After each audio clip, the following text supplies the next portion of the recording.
Hello guys, చిన్న ముక్కల పచ్చడి పడుతున్నానండి. ఆవకాయ ముక్కలు ఒక సేరు అయినాయండి, 4 గ్లాసులు అనమాట. ఒక సేరు అయినాయి. ఒక సేరుకి కొలత ఏంటంటే, ఒక చిన్న గ్లాసు ఉంటుంది కదండి, పావు గ్లాసులో సగం. ఒక గిద్ద ఆవు పిండి, ఒక గిద్ద మెంతిపిండి అండి, 3 గిద్దల కారము, 3 గిద్దలు ఉప్పు అండి. ఇది మా అమ్మగారు ఇంగ్రీడియంట్ అనమాట.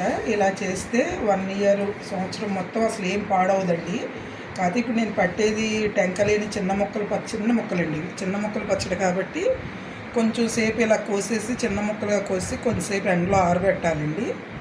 ఎండలో కానీ ఫ్యాన్ కింద కానీ ఆరబెట్టచ్చు. కొంచెం తడిపోయే వరకు ఉంచాలండి. తర్వాత నువ్వుల నూనె తీసుకోవాలండి. ఇలా నువ్వుల నూనె తీసుకుని, ఇప్పుడు ఇవన్నీ ఇంగ్రీడియంట్స్ అన్నీ అర్థమైనాయి కదండి. ఒక సేరుకి ఒక గిద్ద ఆవు పిండి, ఒక గిద్ద మెంతిపిండి అండి, ఒక గుప్పిడి మెంతులు వేసుకోవచ్చు సపరేట్గా. తర్వాత 3 గిద్దల ఉప్పు, 3 గిద్దల కారం అండి. అది లెక్క. అన్నీ కలిపేసుకుని ఒక బేషన్లోకి వేసుకోవాలండి. అన్నీ కలిపేసేయాలి.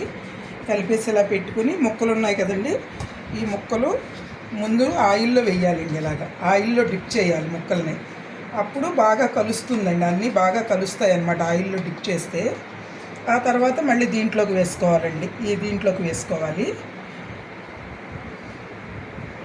ఆయిల్లో డిప్ చేసుకోవడము, తర్వాత దాంట్లో కలుపుకోవడం అండి. ఆ కలిపేసుకున్న తర్వాత వేరే డబ్బాలోకి తీసేసుకోవాలండి అన్నీ కలిపి. ఇది తక్కువే ఉంది కాబట్టి అన్నీ ఇలా కలిపేస్తున్నానండి. మామూలుగా ఎక్కువ ఉంటే ఒకసారి డిప్ చేసుకుని ఒక జాడీలోకి తీసేసుకోవాలండి.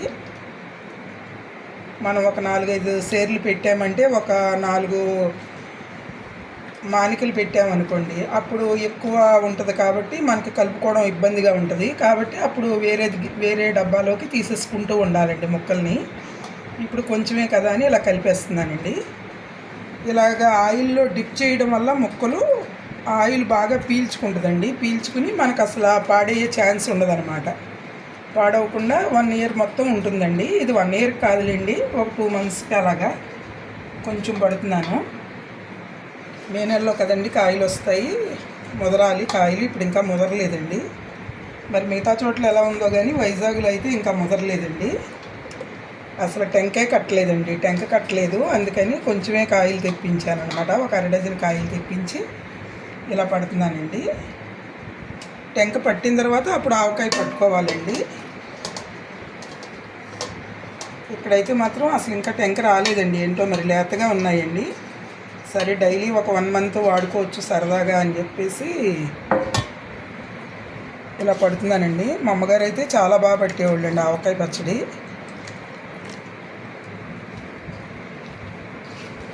అది ఇలా మొత్తం నీట్గా మొత్తం అన్నిటికీ కలిపేసుకుని ఆయిల్ పోసేసుకుంటేనండి చక్కగా నీట్గా ఉంటుందండి.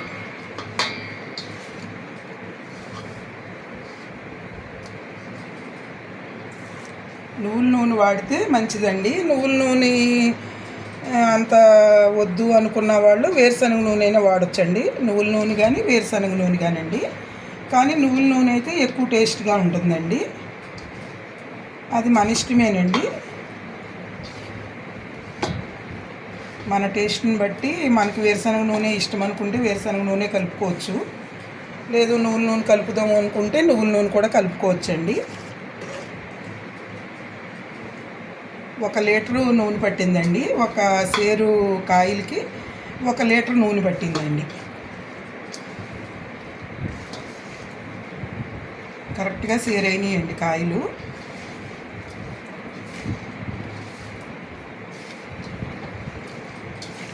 తర్వాత మనం కొంతసేపు ఉన్న తర్వాత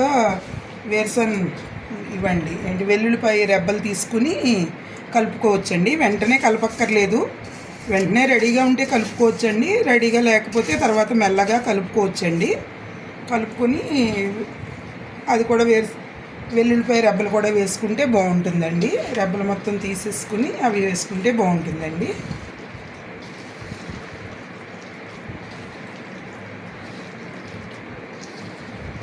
ఒక ముక్కల పచ్చడి రెడీ అండి. మామిడికాయ ముక్కల పచ్చడి రెడీ అయిందనమాట. మనకి కావాలి అంటే ఇది ఒక కంటైనర్లోకి తీసేసుకుని ఒక ప్లాస్టిక్ డబ్బా కానీ గ్లాస్ డబ్బా కానీ లేదంటే జాడీలు కానీ ఏదున్నా కూడా దాంట్లోకి ఇది తీసేసుకుని మనకి ఇంకా టేస్ట్గా మనం అంటే కొంతమందికి తాలింపు పెట్టుకుంటే ఇష్టం అనుకుంటే కొంచెం కొంచెం తీసుకుని తాలింపు పెట్టుకోవచ్చండి. తినే ముందు కొంచెం తాలింపు పెట్టుకుని తినొచ్చు. లేదు ఇలాగ తినేద్దాం అనుకున్నా కూడా ఇలా కూడా తినేయచ్చండి. జాడీలోకి తీసుకుని ముక్క మునిగేటట్లుగా ఆయిల్ వేసుకుంటే సరిపోతుందండి. ముక్క మునిగేటట్లుగా ఆయిల్ వేసుకుని మనం తినేటప్పుడు కొంచెం వేసేసుకుంటే సరిపోతుందండి. తాలింపు పెట్టుకుందాం అనుకుంటే తాలింపు కూడా పెట్టుకోవచ్చండి. అది మన ఇష్టమే, మన టేస్ట్ని బట్టి ఉంటుందండి. ఇదిగోండి ముక్కల పచ్చడి రెడీ అయ్యిందండి. ఇలా చేసుకోండి. ఇలా చేసుకుంటే మీకు 1 ఇయర్ వరకు పెట్టుకున్నా కూడా పాడవదండి. చిన్న ముక్కల పచ్చడి కూడా ఇదే ఇంగ్రీడియంట్స్తో మీరు పెట్టుకుంటే ఎప్పటికీ పాడవదండి. అసలు ఫ్రిడ్జ్లో అది పెట్టక్కర్లేదండి. ఫ్రిడ్జ్లో పెట్టకుండా మీరు జాడీలో స్టోర్ చేసుకుంటే హ్యాపీగా చాలా బాగుంటుందండి. ఇదండి చిన్న ముక్కల పచ్చడి. ఆవకాయ పచ్చడికి కూడా ఇదే అండి రెసిపీ. ఆవకాయ పచ్చడికి కూడా ఇలాగే చేసుకుంటే సరిపోతుందండి. సేరుకి 1 గ్లాసు మెంతిపిండి, 1 గ్లాసు ఆవపిండి,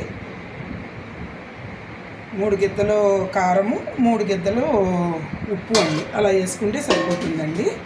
ఇలా చేసుకుంటే చాలా బాగుంటుందండి టేస్ట్గా. Okay guys, thank you.